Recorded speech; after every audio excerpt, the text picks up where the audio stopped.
4 years ago, nireactan natin ang bahay ni Ivana Alawi sa lupaing hindi umuulan.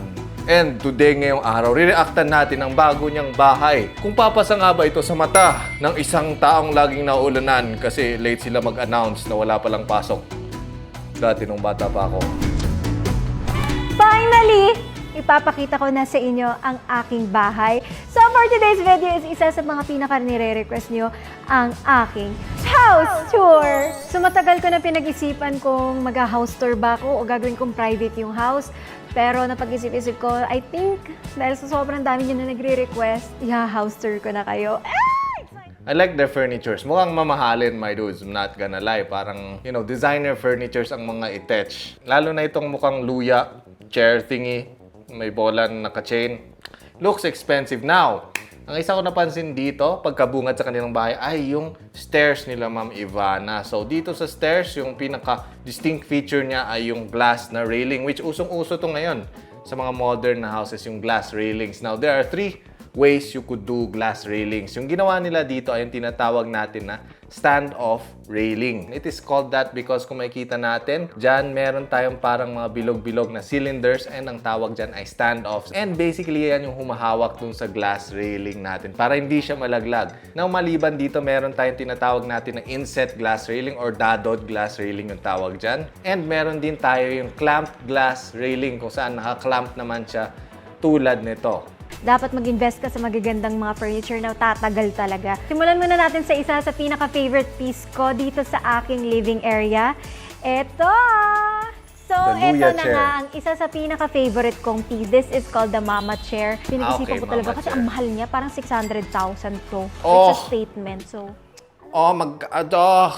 parang mas mahal pa yung chair niya kaysa dun sa kanilang stairs. To put that into perspective, yung 600K, pwede pa niya i-extend ng another, 10 to 20 square meters yung bahay na ito. Magkaroon siya ng fully finished room with that kind of money. But it's their money, pwede nilang gastusin yan sa kahit anong bagay na gusto nila as long as it makes them happy. That chair actually looks cool, man. this is limited edition kasi iilan lang ang meron nito sa mundo. Yung may chain kasi ayan. So, Baka yung bilog na Ottoman thingy na yan, 200K na. So, parang hindi siya manakaw. Naka-chain. Very smart. yung big D. So, this is actually also from Italy. And iisa na lang yung meron na. Kaya rin siya naka-chain kasi it's from Italy. Nakatali yung ball dun sa mamach. Ha! Punta tayo sa isang pang exciting place. Tadan! Happy birthday! Ha? So alam niyo na, birthday happy ko sa birthday? Pasko. Pag nakikita ko yung Okay. Christmas tree, parang feeling ko birthday ko na. So lahat talaga ng bahay, kailangan may Christmas tree. Ito yung mga design ng Christmas tree ko dati. Extravagant, mga pare. Feeling ko tumatanda na ako, my dudes. Gumagamit na ako ng mga highfalutin English words. So yun yung signature finishing move ng matatanda. Kunyari, lalabas ka ng bahay. Saan ka pupunta? You're gonna go gallivanting again? So gumagamit sila ng matitinding English words. And napapansin ko, gumagamit na rin ako ng malalalim na English words. Anyway, isang napansin ko dito sa parang foyer ni Ma'am Ivana ay ang kanilang tile choice is a very nice. So dito sa tiles, gumamit sila ng matte na tiles. Now, last era, ang modern houses usually nilalagyan ng mga shiny, makikintab na tiles. Pero ngayon ang mga architects and designers, mas pumupunta na dun sa matte na tiles kasi na-discover namin na mas low maintenance yung matte na tiles. Hindi mo masyado halata. Pag may nagyapak dyan na mamantika yung paa, you won't even notice it pag matte yung tiles mo as compared sa shiny, kitang-kita mo. And papakita ko sa inyo, so dito sa sala namin, meron din siyang bukasan papunta sa swimming pool.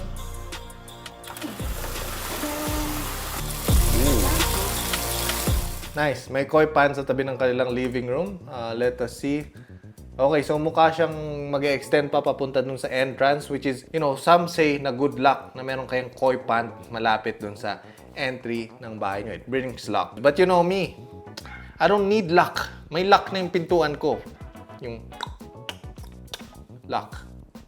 Corny. Welcome to our kitchen! So, dito It's a kami very nice lagi. kitchen. Well, Parang ginatambayan yung kusina. oo, Day. Dito talaga. Ito, oven tsaka microwave. In-order ko pa to. Saan ko na nga in-order to? Ikaw. Basta galing ibang bansa siya. Galing naman.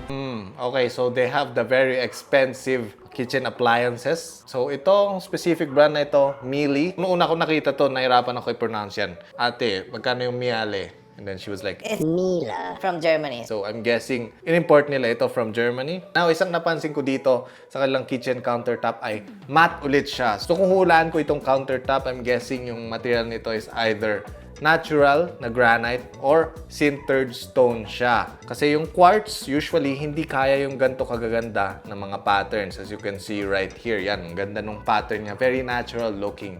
Most likely, totoong bato ito. Pero, kung nagtitipid naman tayo ng onte, we could go with sintered stone, which is an alternative to granite and alternative din siya sa quartz. Yun nga lang, pagkakaiba nila ng quartz at sintered stone ay mas mahal ng onte or di onte, almost twice the price yung sintered stone. And ang sintered stone, di siya talaga bato. Katulad ng quartz ay synthetic sila. Now, ang advantage naman ng sintered stone over quartz ay mas resistant sa fading yung kanyang design pag na-expose sa araw. Mas mataas yung resistance niya sa heat. So, ang sintered stone, 300 degrees Celsius ang kaya niyang i-withstand. Yung quartz ay around 100 degrees Celsius lang. And aside from that, mas matibay at scratch resistant ang sintered stone kumpara sa quartz at syempre kumpara sa natural na granite. Very sensitive ang ating mga granites. Matapunan nyo ng suka yan. Bye-bye. See you another day. It's time to bring out your wallet kasi papalitan nyo na yung granite nyo. Now, one thing you could do pag granite yung countertops nyo at gusto nyong acid resistant siya, ay pwede nyo siya lagyan ng film na nilalagay sa mga granite countertops. And it could also make your countertop look matte tulad nito. So kahit anong ibuhos nyo dyan na reasonable chemicals tulad ng suka or coke, ay hindi na masisira yung granite countertops pag may film, my dudes. Daling naman sa 9 months ko siyang inantay, dumating. Akala mo talaga, bongga. Tagal. Okay naman siya. Kumbaga, naluluto naman niya yung pagkain ng pantay, so carry. Pero, ito 9 months ko din to inantay, guys. Kaya siya maganda kasi walk-in fridge siya. Tara ko na. Hello? Is your fridge running? Oh no, it's a walk-in fridge? Better go get it. Pranked. Na-cringe ako sa sarili ko, guys. Okay! Ito naman, isa sa gusto ko dito, automatic to. Exhaust. Open. Oh. It's also just voice command. So very appropriate yung ginamit nila na exhaust, which is what we call a downdraft exhaust or a downdraft range hood. Now, aside from being expensive ay hindi ganun kalakas yung higop niyan. So pag magluluto ka ng bangus dito is wala na. Say goodbye to your curtains smelling like downy. And now, syempre, meron din akong papakita sa inyo na isa sa mga collection ko ngayon. Ito yung mga trip ko bilang Wait. isa. Very nice sink. Maganda yung kulay ng kanilang sink. Yun nga lang, ginawa nila ay tinap mount nila ito. So, me personally, hindi ako fan ng ganitong klaseng mounting ng sink kasi nagawa ko na yan in a past project and one of the problems ng top-mounted yung sink nyo ay pag may basa, banda rito ng countertop at gusto nyo itulak yung tubig papunta sa sink ay may nakahadlang na malaking obstacle. So itong lip ng sink, pipigilan niya yung tubig sa pagpasok dun sa ating sink. So ang pinapagawa ko na ngayon ay either under mount na yung sink or pwede siyang flush mount kung saan yung tuktok or yung lip ng sink ay level dun sa ating countertop. Yun nga lang, ang flush mount ay mas marami kang kailangan isilant at kailangan perfect yung pagkasuksok ng sink. So mas mahirap yun. So usually under mount na lang. Dito naman, ayan, mga cutlery. Ayan, dito mga tsaa, kope. Very Kung nice. ano-ano. I like their double drawer, my dudes. It looks extra clean. So that is one way para minimalist yung itsura ng inyong kitchen ay meron kayong double drawer para hindi maraming lines. Kasi kita nyo, may multiple drawers. You could just put a drawer within a drawer. Spices din nandito. So, pag nagluto ka, and of course, ito, more spices nandyan. Oh. So yung tawag sa ganitong classic drawer, my dudes, ay pwede siyang vertical drawer. Pero most common na tawag dyan ay spice drawer or condiment drawer. Kasi dyan yung nilalagay ang inyong mga mapagmasid na tao. The spice. Or yung mga lalaki nakatira sa kondo. Your condiment. Ito, this is the dirty kitchen. And hindi ko na ipapakita yan kasi dirty siya. Oh, At no. ito naman, ang powder room. Pag may mga bisita, dito sila nagsi-CR. So shallow. That looks very nice. I'm a fan ng kanilang gray or neutral colored na walls and tiles. Very hotel-like yung itsura niya. And also, bidet check. Okay, may bidet sa tabi ng toilet. So that is a must today, my dudes. Madali namang i-install to. As long as accessible yung pipes dun sa likod ng toilet natin. Speaking of pipes, fun fact, my dudes, yung unang PPR pipe na gawa dito sa Pilipinas is made by Moldex, yung tinatawag nila na EcoSafe PPR. And one advantage of buying mga local made na products ay walang international shipping fees na papatong sa presyo ng mga pipes nyo. So all you are paying for ay yung kalidad ng pipes. Which ang Moldex ay 55 years na gumagawa ng high quality pipes na compliant sa ISO standards. And gumamit din sila ng German technology dito. Hence the green color na pinaparehas nila sa kulay ng mga PPR pipes sa Germany at Europe. Also, gawa ito sa 100% virgin type 3 PPR resin. So walang halong recycled materials or extenders as they call it na magpapahina dun sa tubo. Dahil dyan, nakadisenyo ito na kayang tumagal ng higit 50 na taon. Oh, may LED pa yung kanilang steps. Tinalagay ko pa yun, yung mga ilaw sa hagdan. Kasi wala lang, paggabi ang sexy niya. Not gonna lie, napakaganda nung kanilang LED na nilagay dito sa pader. Now, itong pader na ito, dahil matangkad siya, mahirap i-perfect yung wall na yan na diretso. So, by adding this sort of like accents or mga design dito sa kanilang pader, hindi na kailangan na perfect yung wall na yan. Kasi it's gonna look like art. May tabingi doon? No, that's part of the art. Lagyan mo ng ilaw dito para hindi makita ng tao yung imperfection dun sa wall na yun. Bam! This is the Oh! hiningalday. That looks Chandelier expensive, namin man. yan. Wow, syempre. Shit, alam niyo naman kung gaano ako ka-addict sa chandelier. Not gonna lie, my dudes, I like their chandelier. Now, one of the problems pag yung bahay nyo ay merong open below or high ceiling na tulad nito ay pwede siyang magmukhang, you know, kulang or kakalog-kalog kasi taas tas walang nakalagay. This is one way to solve that problem. Maglagay kayo ng chandelier na feel nyo na yung empty na space. For the first time ever, welcome to our bedroom. Oh, automatic yung curtains. Very nice. TV.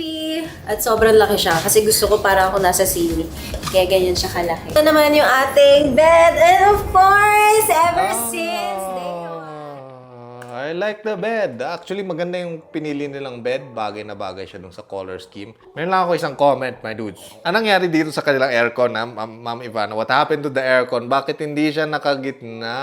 Oh, magulay. Now, I understand na pagigitna nyo itong aircon, mahanginan yung ulo nyo habang natutulog kayo. Pag gising nyo, may trangkaso na kayo. Now, meron namang nabibiling mga aircon baffles na tulad nito para ma-redirect yung air or i-diffuse niya yung hangin para hindi siya diretso pupunta sa paanan mo habang natutulog ka and, you know, hypothermia ang mangyayari sa'yo. Pantry Ito naman area. ang aking pantry area kasi ayoko bumababa. So, nandito yung coffee ko din and may fridge, freezer na ako dito para hindi ko kailangan bumababa lahat. Dito maglalagay pa ako ng dining table para dito din ako kakain. Etong sofa yung pinaka-favorite ko kasi ang ganda ng color niya. Mga swivel chair para pag gusto mo mag-view or magkape, tas dito usually.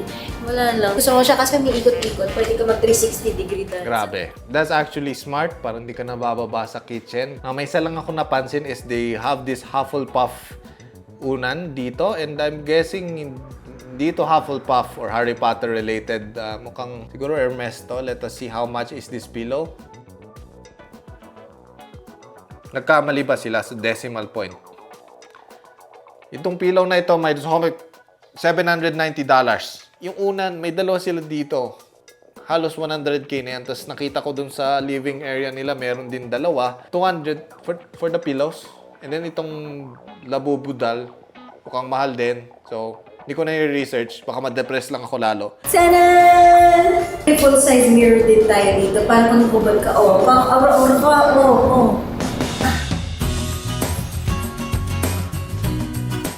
What the heck? Kung babalik tayo dito ng onte, my dudes, you could see the bathtub. Na-disappoint ako. Dahil yung bathtub, masyado siyang malapit sa wall, my dudes. Now, paano nyo lilinisin yung likod niyan? I suggest at least leave 30 centimeters para kasya yung mga maliliit na mop. Pwedeng ma-mop dyan or pwedeng maabot pag naglilinis tayo, di ba, my dudes? Anyway, with that, my dudes, I guess dito na natin tatapusin ang ating video. So, I would rate Ma'am Ivana's house 12 Labubu dolls over 10 Hufflepuff pillows. Hanggang sa susunod nating kabanata, ang mga bata flying. Peace!